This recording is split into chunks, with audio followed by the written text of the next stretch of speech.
What's up, Huddle crew? It is so cool. Back at you with another episode of the Huddle. Coming at you every Tuesday, 3 p.m. Central, to discuss maintaining forward progress in your flooring careers. Today, we got a special guest, an episode that is really near and dear to all of our hearts. The role of apprenticeships in flooring. This used to be much more prevalent in our industry back in the day, and we want to discuss how to maybe some methods of reigniting that in the current environment.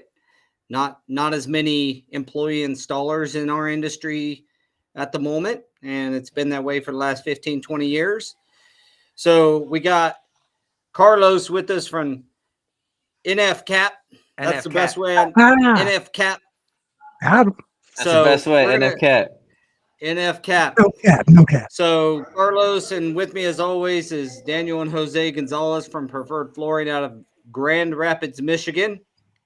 Yo. I don't introduce myself very often, but I'll go ahead and say I'm Paul Stuart, and I'm with Patrick Bo Mahomes. Carrera and Patrick Mahomes. I'm trying to get him perfectly in the background. So congratulations to my buddy Patrick for pulling another Super Bowl victory home to the Kansas City Chiefs. Yeah, congrats. Boy. So how's it going, Carlos? Wonderful. I'm over here in Miami right now. Just landed this morning. I'll be back in San Francisco tomorrow night. Dude, you're gonna be in two cities that we had to beat to win the championship. So sorry, I'm gonna be making these references the entire episode, but we had to beat Miami in the playoffs. And we just beat San Francisco to win crazy. It doesn't hurt anybody's feelings, but that's crazy. Well, I can tell you, I do wish that it would have been a different team going up against. I was really rooting on Detroit, and I've got a lot of friends up where you guys are. We got installers down here that are from up there in Detroit, and I was rooting for them. That was a great game. I saw it. It was fun.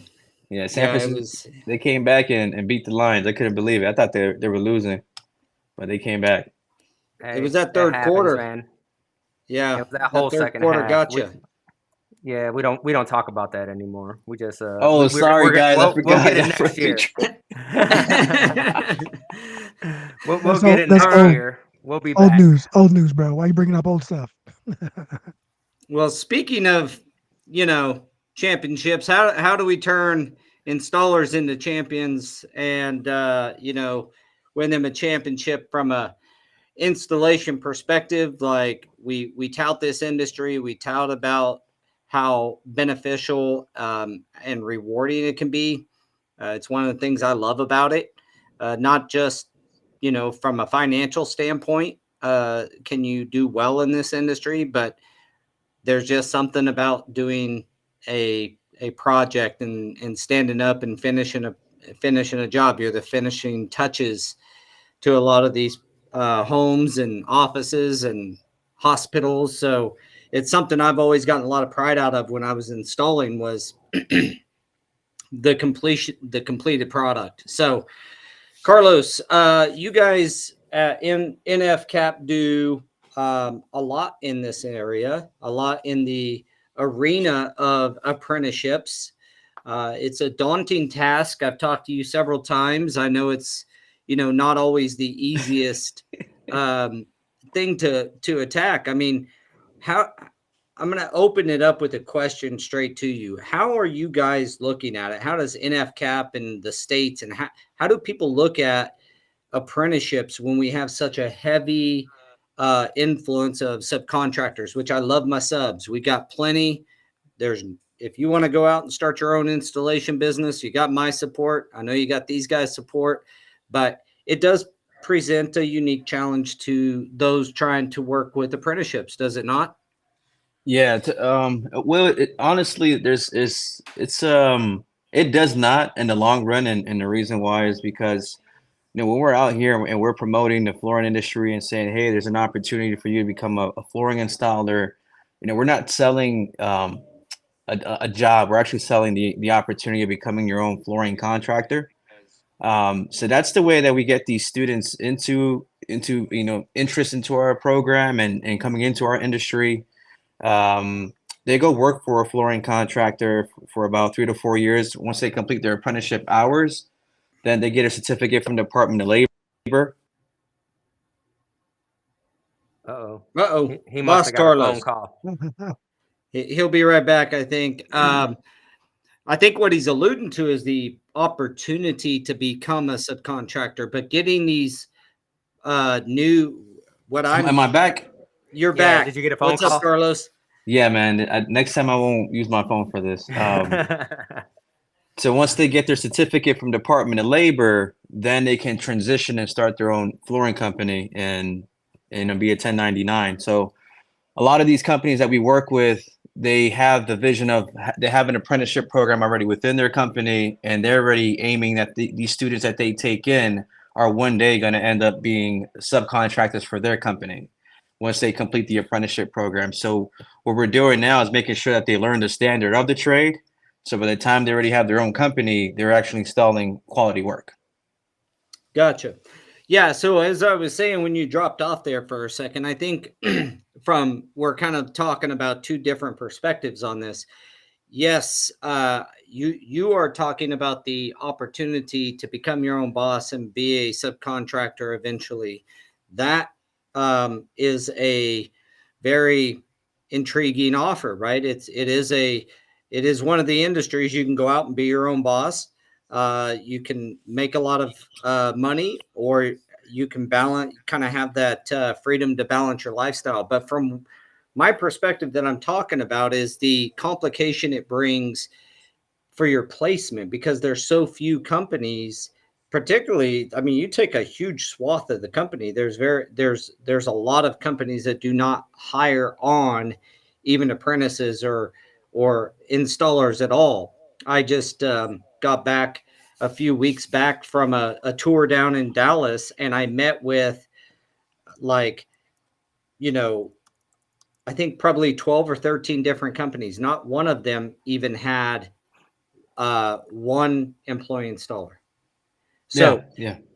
Placement is more of what I'm talking about. Getting them with a flooring company, if you're to do it on a large scale, can be complicated, I would think, because a lot of the outlets for installers who want to come into the industry, the outlet is to go work for one of the subcontractors or go work for a labor shop. Right. I mean, and so Yeah. how do you just make sure you're dealing with companies that want that eventuality of them becoming a sub as the overall goal? Yeah, well, the contractors that we're working with now, they have in-house crews. So it's already a part of their business model. So those are the companies essentially that we work with to start off with for our students. I got a question for you. So Yeah. if the premise is to get them trained, to get them out and get them out on their own, at what point does someone say, yes, you are good enough in this discipline to be out on your own in such a short amount of time? You think 4 years is a short amount of time? Depending Well, on the discipline. maybe not for the trade, or for Not for the this, trade, the the skill business. set. Maybe they're getting, I would say they're becoming at 4 years, at least in my experience of hiring hundreds of installers, I would say they're becoming proficient at a particular discipline. Yeah, That's true. there you But go. That's getting a way out on better way their to put it. own, it might be a little premature. But I think also what we're talking about and what we discuss a lot on this podcast is the business acumen that you need to really go be your own boss, right? Yeah. Yeah. There's that piece where either going to work with a subcontractor, a good one, where you can learn some of that stuff, or doing some business courses or some mentorship with guys like Jose or Daniel or myself on what it's like and what you really need to pay attention to if you're a sub to not only be successful on your installation, but be successful as a business, because you're a business at that point. Yeah. Right. So, And this is Roy just yeah. made a comment. The main problem is how to run the business and not training the installer, right? Because after 4 years, you can have some decent hand skills and not know anything at all about running a business. Yeah. Yeah. So what we do is, okay, so right now we work with Department of Labor on the side of getting these students into the program, into the apprenticeship. There's another department we work with. It's Department of Commerce, and they have an agency called Minority Business Development Agency. They provide the training and the resources to basically set up a student on the business side. So that's the thing is, I feel like after 4 years of you doing floor installation, you're kind of gonna know like, and you're getting paid a decent amount of a salary working in-house. You're kind of gonna be like, do I really want to start my own flooring company? Because when you're young, you're ambitious, you want to, have your own business. But when you start seeing what it takes to run a company, especially when you're working at a flooring contractor, you see the other stuff that you never would have thought of. So I feel like some students might say, you know what, I'd rather just um, get promoted within the company and maybe into a Well, and different department. Yeah. hopefully so, because honestly, there's a pretty low percentage of flooring installers that should end up being, their own boss. Yeah.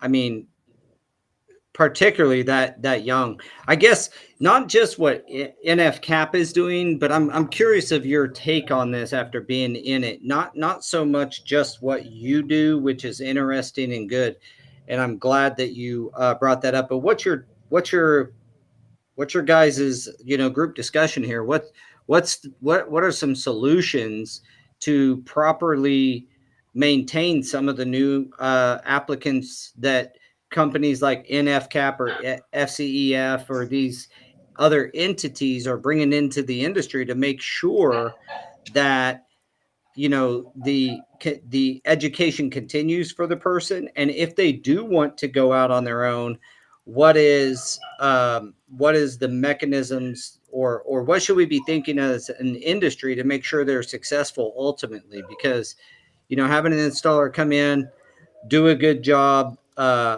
with his hands, but failing as a business, that may not be the best end result either, right? So just Yeah.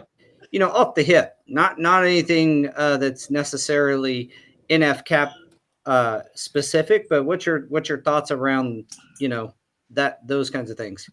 Well, man, I tell you something, starting a business from zero is not easy. From experience, I think it's not easy.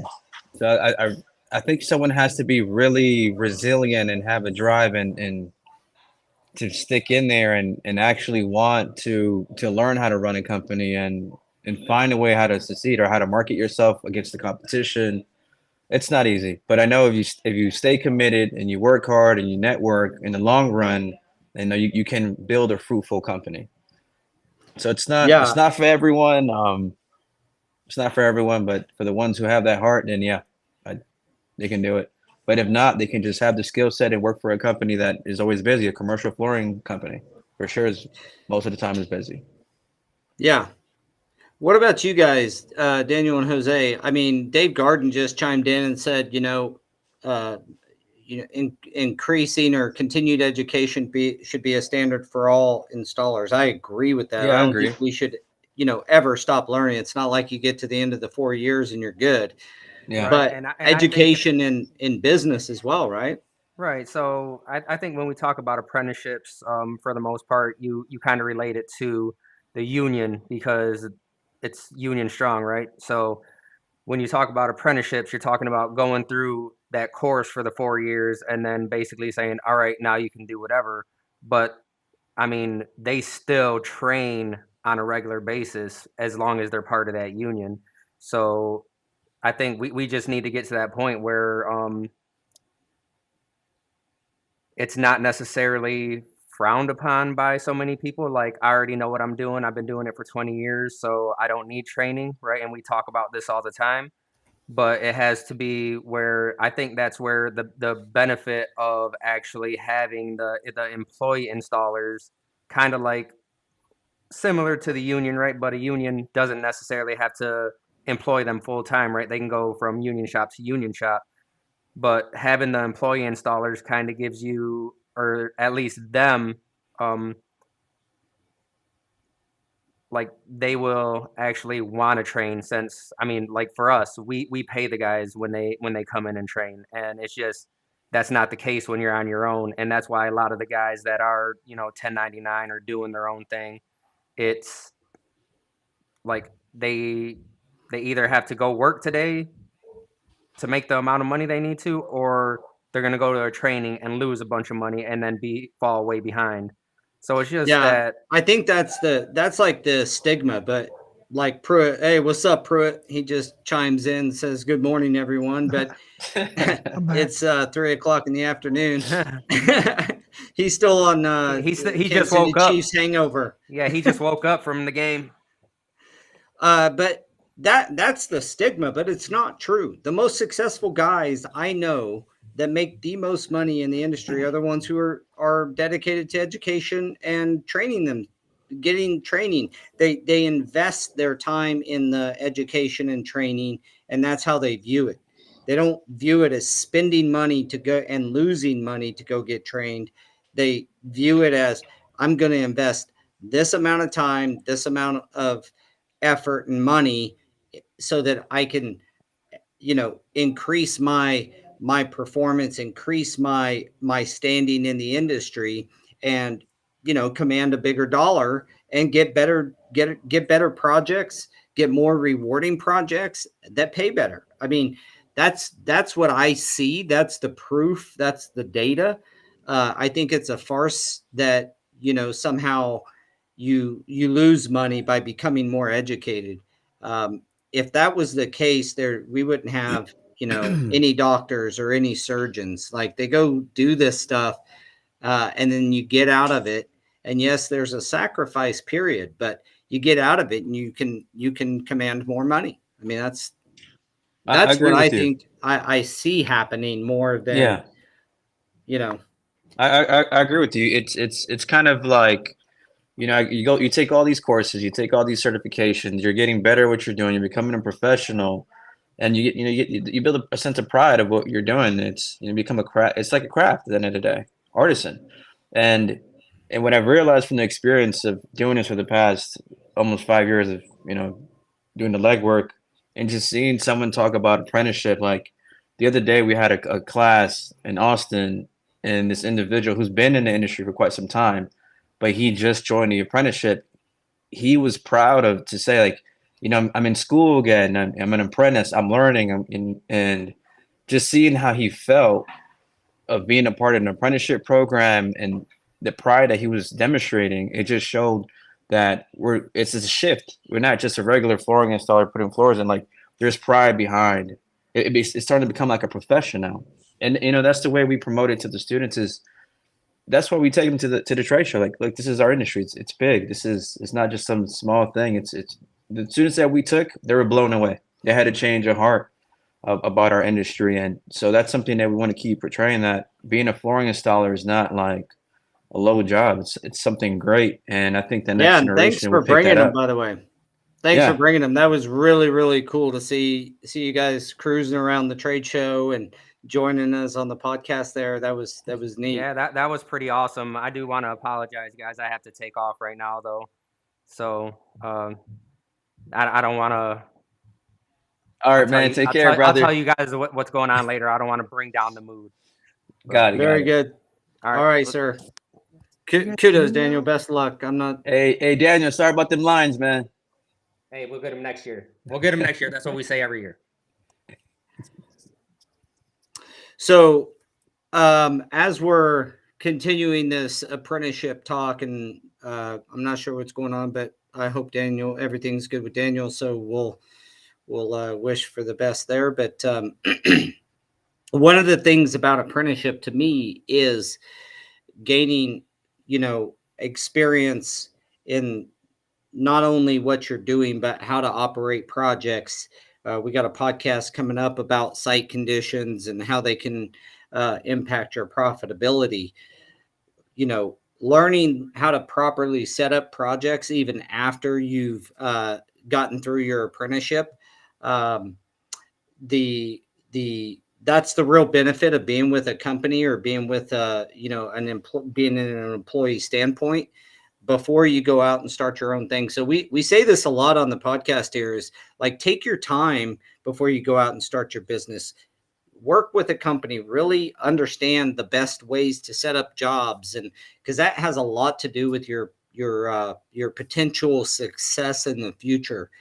um, as far as the role that apprenticeships play, I believe that if we can figure out and continue to hone in on creative ways to deal in the digital world with apprenticeships and placements, that's going to be a need here in the future. The younger generation live on their devices, and the more that we can understand meeting them where they're at and finding ways to connect them with work opportunities and people, and making sure that as an industry we're doing our very best for the new incoming youth. And you guys do a great job at NFCAP. I mean, you're very I would say you could see it in your eyes. You're dedicated to the kids. You're very happy with what you do. um, what is the biggest challenges? We understand the role of apprenticeships now. What's the biggest challenges? How can the industry help out in these in this apprenticeship kind of approach? Man, our our biggest challenge right now is placement. That's it. It's placement. Like the students are there, but to find placement You for guys us hear me at is, all? I hear you now. It's just Okay. placement at this current moment. We can find more contractors that are willing to, become apprenticeship sponsors and take our students. That'd be great. So why don't we go through real quick? What does it take to place a student with NFCAP? Because we have there's some solutions out there for placement. I've talked to Yeah. you about Jumpstart, which is a Go Carrera product that essentially puts the new students on a platform, and then we connect them to our network of installers. And if you're at least one hammer or above as a network installer, you have access to Jumpstart, and then you can hire off of Jumpstart. Jumpstart is not 100% live yet, but we're just finishing some stuff up. That is the concept of Jumpstart, but that doesn't work well with the way some of the states work and what you have to do. So why don't you explain to us the methods that you kind of have to go through? Well, one, you have to fill out an application to see, what your company is offering, the wage scales, the benefits that you provide for the employee. Because at the end of the day, even the student has to make that decision if they want to go work at that specific company. So we present that like the job offers to the students. Now, for a company to become an apprenticeship sponsor, all they have to do is sign an Appendix D, which is an employer agreement. And within that agreement, it's just stating that you're going to follow the standard of the apprenticeship guidelines, which is what are you going to train them on? For example, NWFA and NTCA has these apprenticeship guidelines that you're supposed to follow, and they have the books available. They have the online university. They have to follow that for the next 3 to 4 years and complete that. I mean, it's great, to be honest with you, because you're basically training your workforce according to the standard of the industry, and it helps you build a quality workforce. In addition to all that, when you become an apprenticeship sponsor at a state and a federal level, there's tax credits at a county level, and when you hire our students, we can help. Sometimes it can be 100% salary reimbursement up to 3 to 5 months, or 50% depending on the county you're in.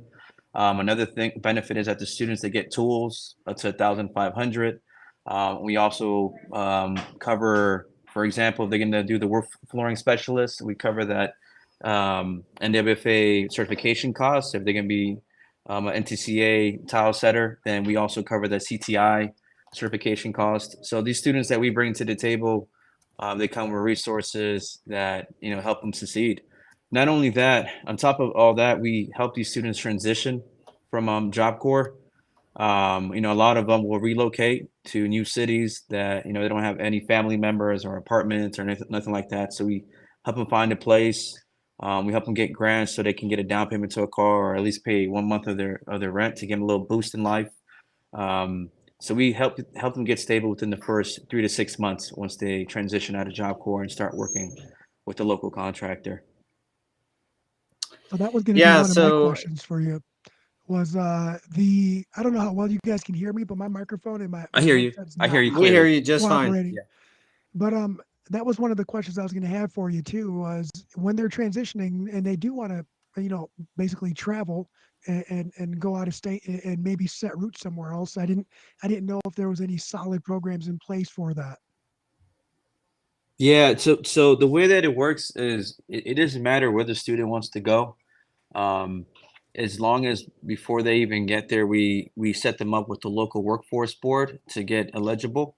Once they're eligible, then they qualify for the local resources, and along with your company as well, you get partner up with the workforce board. So it just have to do it in advance. Like it has to be planned out in due time because the government tends to work pretty slow. So you have to be on top of it, and also as an employer, take that into consideration. That it takes time. So we can do that ahead Yeah. of time and do that smooth transition, and it'll work perfectly fine. So it's a pretty big lift for, say, a subcontractor to qualify for the program with you, to then get apprentices into their install company. Is that what you're saying? Yeah, I don't want to say it's a big lift. I mean, I think we're doing it already. It's just what it does is creates something formal for these flooring companies that are already busy. If you're busy all the time and you want to build your workforce, I think it's the perfect system to set in place. Yeah. So Jorge asked, who's doing training at NFCAP in San Marcos, Texas? Currently, we have someone that used to work for the union in Washington. He retired. He's the instructor there. He was a flooring installer for about 30 years. Cool.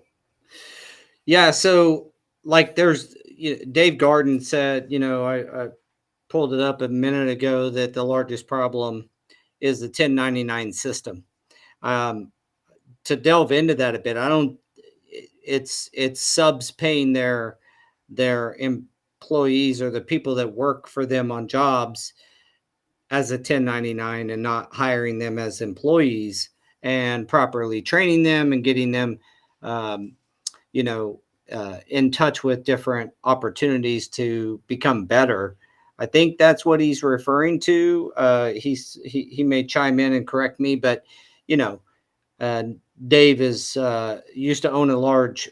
I think his son runs it now, but used to own a large labor shop. So the labor shops ought to be different. If you're a head installer, you should be hiring employees, or at least that would be the best way to then help that employee go further their education and get better. We've talked about it here on the podcast before, but I think um, it's not as prevalent as I think it used to be, and that's subs or installers not wanting to train other installers because they're training them to take their jobs, kind of thing. I think we all know that stigma. It doesn't. I know a lot of people that love to train. A lot of installers that love teaching the next generation.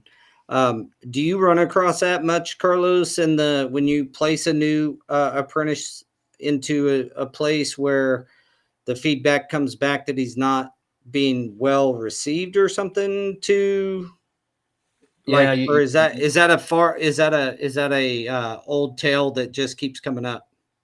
no, actually, from our experience this past 3 years, what we realize is it depends on the size of the company. If it's a big company that has many in-house installers, like the guy has a lot of vans and he sends them out to complete his contracts, like there that it works perfectly fine with our students. But when it's someone that just doesn't even have a shop, only has a van, like a subcontractor, and we sent students to go work with them, and it just didn't work out for some particular reason. He didn't want to even take the time to, even when we told him it's an apprentice, they didn't want to train him at all. I don't know what happened So there. I'll chime in on that one right there, and I understand that portion too, because we were once stuck in that rut where we felt that we didn't have the time to focus training on individuals, right? So it was we have deadlines in the commercial world. We have deadlines, and we would start training, and then we'd start running out of time, and say, all Mhm. right, you know what, I'm running out of time. I have to have you go do this because I know you do this well. And then on the next project, we'll try to pick up, and that kind of that kind of derails the training and motivation a little bit, both for the employer and the employee, because you know there's gaps in between. But I think once we started doing more in-house and practice training on our slower days and recognizing when it was a good time to split the crew in half and have some guys come here and practice while the other guys are on a project, we started doing that. We started getting a little more ahead of the game for us anyway. Yeah, and you guys have sent your employees to, different trainings and certifications. You know what I'm saying? So Yeah. you see the value there. Here at my flooring company, um, when I would say there's at least five, if not six or seven of our subs that used to be hourly employees here. So, we don't try to stop them. We do try to have an exit interview with them. Sometimes it does stop them and explain to them all of the requirements that are gonna, you know, be on their shoulders now to fulfill as a business owner. And I think that's a good thing for a company to do. I don't want to stifle entrepreneurship. In many cases, we ended up with one hell of a sub out of the deal, and they went on to hire more people and more installers and do it the right way and make a great sub. Others have fallen pretty hard, and so I all I can do is continue to encourage people that if you're going to be if you want to go out and be a subcontractor, it's awesome, but please know what you're getting into and understand that this problem of hiring people, it's one of the main things I see on the Facebook pages all the time is like, I can't find any good help. I can't. Well, there's resources out there. NFCAP is one of them, but you have to be prepared. You have to you have to treat your installation company as a business, and then you can kind of check some of these boxes. Reach out to NFCAP, reach out to FCEF, start looking at ways, reach out to Go Carrera. We'll get you to where you can have access to the Jumpstart, and you can have access to, young talent or newer talent to the industry anyway. But you got to run your business like a business. And if you just go out, you get a van, you get some tools, and you start installing floors, and you don't really treat your company like a business, like David said earlier, he kind of confirmed that the largest issue that he's talking about when he said 1099 is the individual subcontractor misusing the system to avoid running a business properly. Yeah, that's That's a true. pretty good sum up of what I'm talking about here is, you got to run it like a business. That's right. And I think Dwayne on there too, to answer his question is kind of what you just alluded to is run it like a business. That's the only way to run the successful workroom is it doesn't matter if you're labor only full retail or retail and then you sub everything out. You still have to understand the business aspect of the industry. Business is business. If it's got to be for profit, it's got to make money to sustain itself regardless. Your people are your tools, their mindset, their health, their education, those are their tools. You got to feed into that, right? You got to make sure that you're catering to those tools so that way they can get better, they can get sharper. In turn, your business will get better, your business will get sharper. um, it takes a it takes a while to understand that you have to invest time and money into getting better and getting everyone around you better. It's hard at first when you don't feel like you're generating the revenue, but you have to. You got to So figure out a way. when we're talking about running it like a business, we're talking about caring about your people. We're Yeah. talking about caring about your P&L, like actually make sure you're making money. Mhm. We're talking about caring about your equipment, and we're talking about, controlling your expenses, making sure that your profit model or your revenue model, makes enough money to cover those things and pay you well, and that your people are one of your most important assets. Many times, I think what I'm reading in most of these, here's the problem kind of comments is it's when subs hook up with someone else and they split the money, or they hook up with someone and you're like, you're going to get 10% of every job we do, and I'm going to pay you as a 1099. A sub, subbing to another sub, subbing to another sub kind of scenario, or 1099 to 1099, that's where you just get lost in the mix. And that is a problem in our industry.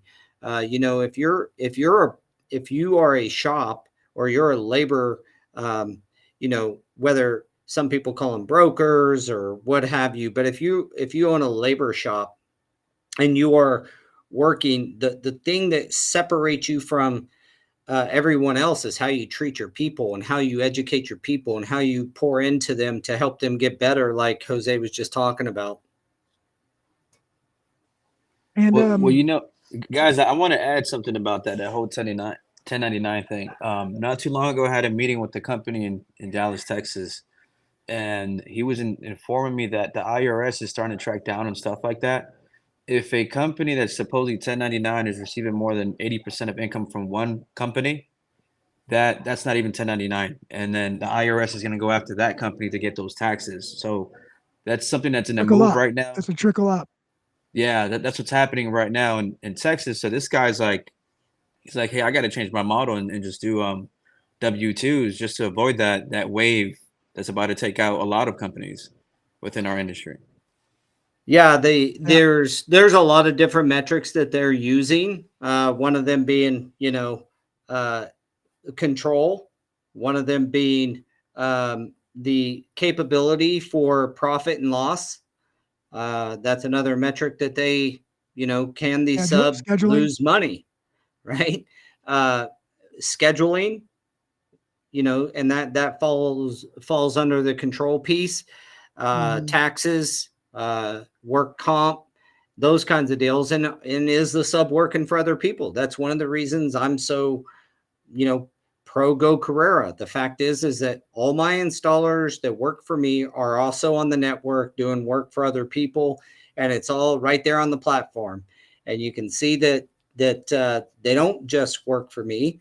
They may work a lot of time for, or I shouldn't say for me, but with me as a trade partner.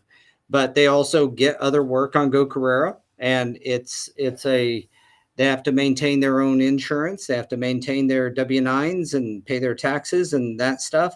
But it's really important that we don't try to work the system. Like, hire good people, try to pour into your people. If you're a sub, our hourly employees are benefited with health insurance and paid by the hour on a W-2 with a company van, with free work amazing. gear and equipment. And then our subs, they have to take care of all of their own stuff. If they're traveling, they got to get their own hotel rooms, those kinds of deals. If our hourly employees are traveling, well, guess what? They got their hotel already taken care of, where it's at, paid for, done. And so you can run a system where you have both employee installers and subs, but you have to have clear definition between how you treat them. And you can't treat a sub like an employee. And I think that's a lot of what, like, David and some of the other comments are referring to. Is the fact is like, dude, that's the only way for us to increase the health of the industry and get these new apprentices or new people coming into the industry, to build them up and make them better. I've said it for a long time. Ever since I sat into a seminar talking about the installation crisis and how big it was and all the metrics around it, I thought, what a catastrophe to not only have that shortage, but if we fix and bring in the kind of numbers they're talking about, how do we properly make sure that they're placed with other quality companies and other quality installers to make sure that they continue to get better? Because that's the fastest way to lose them. I almost didn't end up in this industry because I ended up with some jerk that was just a jerk to me as my first my first mechanic.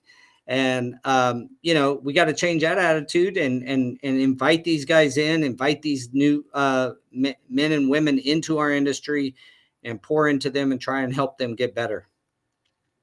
So I want to touch base on another question. Dwayne kind of finished it. He just wanted to know, his question was more directed, how does he get, or how does he start using the installers that the NFCAP are providing?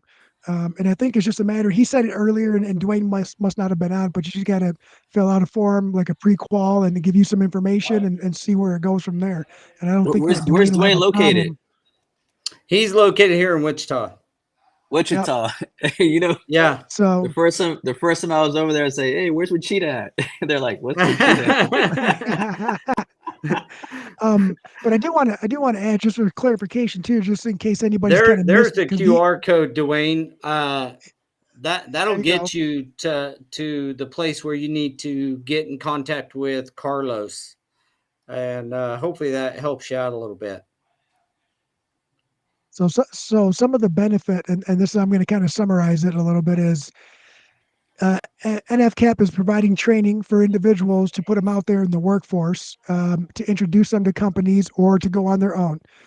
If you're one of the companies that are able to, I don't want to say adopt, right, but able to take on a few employees, you take them on, you give them additional training after a few years, then it's up to the individual to decide whether they stay or become self-employed. And I guess it goes back to, it's no different than somebody getting hired off the streets, except for you are giving them a head start for companies. You're getting some basic training in, some basic flooring knowledge, and companies like myself wouldn't have to start from scratch on the training portion of it. Now, I want to say something about that. Yeah, let me add on top of that. What we're really doing is we're vetting out the students ahead of time. They go through like electrical trade, they go through plumbing, they go through painting, all different type of trades. So by the time they get to us and they exit our program, you're getting someone who said, "Hey, I see this as a career path. I see it as something I can do, for the rest of my life." So you're getting someone who's not thinking about, "Oh, let me try it out and see if I like it." You're getting someone who wants to grow in it and do something and become something great in the industry. And the other thing is we look for individuals, who have great character, that we see that will have a bright future. It takes a lot of our resources and time, but we're doing that vetting out for the contractors. We're doing that service for them because we want the contractors to be busy getting the next contract to keep these students busy and making money. Well, that's a good distinction. I mean, bringing, we all have experienced, like the new guy, CFI did a 2-week course, and we utilize that 2-week course to vet out some guys. I mean, if you're not going to stay at a 2-week course, then you're probably not going to make it here. We ended up with one good guy. He's still employed with us today. And so anything that the industry does in these regards to pre-vet and make sure that they want to be in the flooring industry, I think that's, a huge service. So thank you for what you do, Carlos. We've already, believe it or not, come up to the end of the podcast. I want to once again thank you for joining us. Everybody, just want to say Jose's brother Daniel is fine. He does have a puppy that's not doing well, and I don't mind saying it here at the he didn't want to bring down the mood, but sounds like one of his puppies, big dog guy, and as well as Daniel is, or Jose is, but his puppy's not doing well, so he had to go. But thank you to him for joining. If you enjoy the type of content that we bring here, we encourage you to, come see us on Apple or Spotify. We're on YouTube. Give us a thumbs up, a thumbs down, whatever you want to do. Give us some content that you want us to talk about. We got some really good episodes coming up, and with some really great sponsors and really great manufacturers and just, you know, people trying to change the industry like yourself, Carlos. So thanks again for joining us. And again, everybody, thank you for the comments. I really appreciate it. And I appreciate all of you guys joining us. And with that, I'm going to say break. All right, thanks. Thanks Yes, for the sir. invitation, guys. Congratulations to the Chiefs. Last thing I got to say it. All right, guys. We'll see you guys next week. Again, 3 p.m. Central on Tuesdays. Thanks, everyone. All right. See you, Carlos.